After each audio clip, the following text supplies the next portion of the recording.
दोस्तों, क्या आपने हाल ही में ये हेडलाइन देखी है? RBI hikes repo rate, what it means for you. या फिर बैंक इंटरेस्ट रेट्स बढ़े, home loan EMI sky rocket.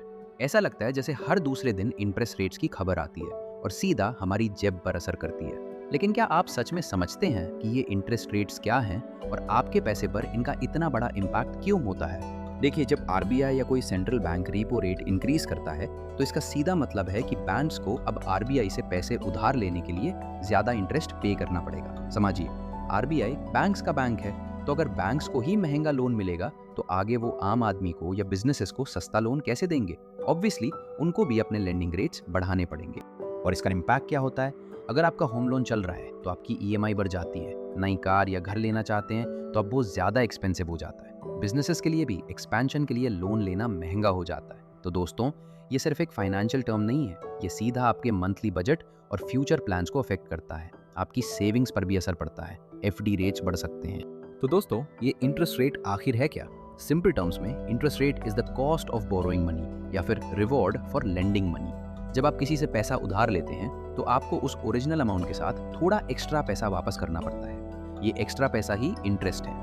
और जब आप किसी को पैसा उधार देते हैं या बैंक में सेव करते हैं तो आपको उसके बदले में इंटरेस्ट मिलता है। समझो, ये बिल्कुल एक सब्जी मार्केट की तरह है। अगर मार्केट में सब्जी यानी पैसा कम है तो उसकी डिमांड ज़्यादा होगी और प्राइस यानी इंटरेस्ट रेट बढ़ जाएगा। जैसे कि अगर आपको पैसा चाहिए और गांव में सिर्फ एक ही साहूकार है, वो बोलेगा तुम मुझे 100 दोगे तो मुझे साल भर बाद 107 देने पड़ेंगे। आप सोचोगे यार ये तो बहुत ज़्यादा लग रहा है। वो बोलेगा जा भाई, देना है दे, नहीं तो बाद में जा। आप क्या बोलेंगे? हाँ यार, अगर इससे नहीं लिया तो साला गांव में और तो किसी के पास है ही नहीं पैसा। तो जब सप्लाई ऑफ मनी कम होता है, मतलब इकोनॉमी में पैसा कम होता है, तो इंटरेस्ट रेट्स ज़्यादा होते हैं। अब देखिए, इंटरेस्ट रेट्स का इम्पैक्ट सिर्फ लोन्स तक सीमित नहीं है।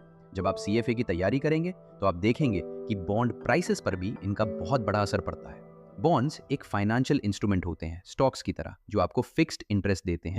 दोस्तों, अगर मार्केट में इंटरेस्ट रेट्स बढ़ते हैं तो एग्जिस्टिंग बॉन्ड प्राइसेस गिर जाते हैं और अगर रेट्स कम होते हैं तो बॉन्ड प्राइसेस बढ़ जाते हैं। ये इनवर्स रिलेशनशिप बहुत इंपॉर्टेंट है।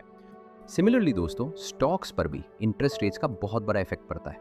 आप खुद सोचिए, अगर इंटरेस्ट रेट ज़्यादा होंगे तो कंपनीज के लिए पैसा उधार लेना महंगा हो जाएगा। इससे उनकी ग्रोथ पर डाउनवर्ड प्रेशर आता है। अगर ग्रोथ कम होगी तो उन कंपनीज का रिस्क बढ़ेगा और ऑटोमेटिकली स्टॉक प्राइसेस पर नेगेटिव इम्पैक्ट पड़ेगा। तो इंटरेस्ट रेट्स को जानना और फ्यूचर में क्या होने वाला है ये प्रिडिक्ट करना बहुत ज़रूरी है। अक्सर लोग सोचते हैं कि इंटरेस्ट रेट्स का असर सिर्फ लोन्स जैसे होम या कार लोन्स पर ही पड़ता है, लेकिन दोस्तों ये एक बहुत बड़ी गलतफहमी है। इंटरेस्ट रेट्स का इम्पैक्ट पूरी इकोनॉमी पर होता है।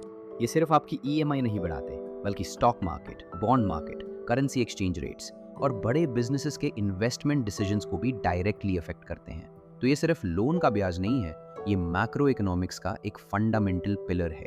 इसका पॉजिटिव साइड भी है। जब सेंट्रल बैंक इंटरेस्ट रेट्स कम करता है तो इकोनॉमी को एक बूस्ट मिलता है, क्योंकि जैसे ही इंटरेस्ट रेट कम होता है लोग नए फ्लैट्स खरीदते हैं, नए नए उद्योग सेटअप करते हैं, बिजनेसेस अपना एक्सपेंशन करते हैं, लोग सस्ते लोन्स लेकर घर बनाते हैं, गाड़ियां खरीदते हैं। इससे कंजम्पशन बढ़ता है, एम्प्लॉयमेंट जनरेट होता है और ओवरऑल इकोनॉमिक ग्रोथ एक्सेलरेट होती है। बहुत बार आरबीआई को पुश किया जाता है कि इंटरेस्ट रेट्स गिराओ क्योंकि इकोनॉमिक ग्रोथ नहीं हो रही। लेकिन दोस्तों, पिक्चर इतनी सिंपल नहीं है। इंटरेस्ट रेट्स बढ़ना या घटना सेंट्रल बैंक्स के लिए एक बहुत मुश्किल बैलेंसिंग एक्ट होता है। एक तरफ उन्हें इन्फ्लेशन कंट्रोल करना होता है और दूसरी तरफ इकोनॉमिक ग्रोथ को सपोर्ट करना होता है। अगर रेट्स बहुत ज्यादा बढ़ा दिए तो ग्रोथ रुक सकती है और अगर बहुत कम कर दिए तो इन्फ्लेशन आउट ऑफ कंट्रोल हो सकती है। इसलिए ये डिसीजंस बहुत केयरफुली लिए जाते हैं इकोनॉमिक्स और फाइनेंस के एक्सपर्ट्स की सलाह से। और एक और इम्पॉर्टेंट इफेक्ट है करेंसी डिप्रिसिएशन का। जब इंटरेस्ट रेट्स बढ़ते हैं तो फॉरेन इन्वेस्टर्स अपना पैसा वापस निकलने लगते हैं, क्योंकि उन्हें लगता है कि हाई इंटरेस्ट रेट से ग्रोथ स्लो हो सकती है। जब फॉरेन इन्वेस्टर्स अपना पैसा बाहर निकलते हैं तो डॉलर इस इकोनॉमी में कम होते जाते हैं और ऑटोमेटिक रुपी डिप्रिशिएट करता है। इसका मतलब है कि इंपोर्टेड गुड्स जैसे क्रूड ऑयल या इलेक्ट्रॉनिक्स महंगी हो जाती है। तो अगर कोई कंपनी बाहर से सामान इंपोर्ट करके इंडिया में बेचती है तो उनकी खास्ता हालत होती है। इकोनॉमिक एनालिसिस में भी ये बहुत हेल्प करता है। तो दोस्तों, आप जैसे फाइनेंस एस्पिरेंट्स को इस अंडरस्टैंडिंग से क्या लाभ मिलेगा?